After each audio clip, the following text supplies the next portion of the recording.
hari ibintu none nje kubabwira uyu munsi none ni challenge. Hari ibintu umuntu adashobora gukora mu buzima bitangaje. Icyambere, umuntu adashobora gukora uko byaba bimeze kose.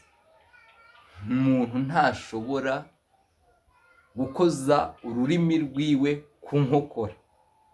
Umuntu ntashobora gukoza ururimi rwiwe ku nkokora.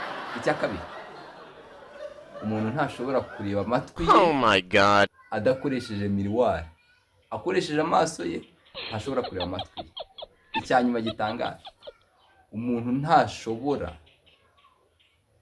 guhumekera mu mazuru ururimi ruri hanze. Yasohoye ururimi, umuntu ntashobora guhumekera mu mazuru. Dore mbese subizayo urwo rurimi rwawe.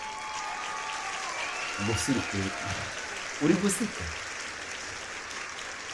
Subizayo urwo rurimi rwawe.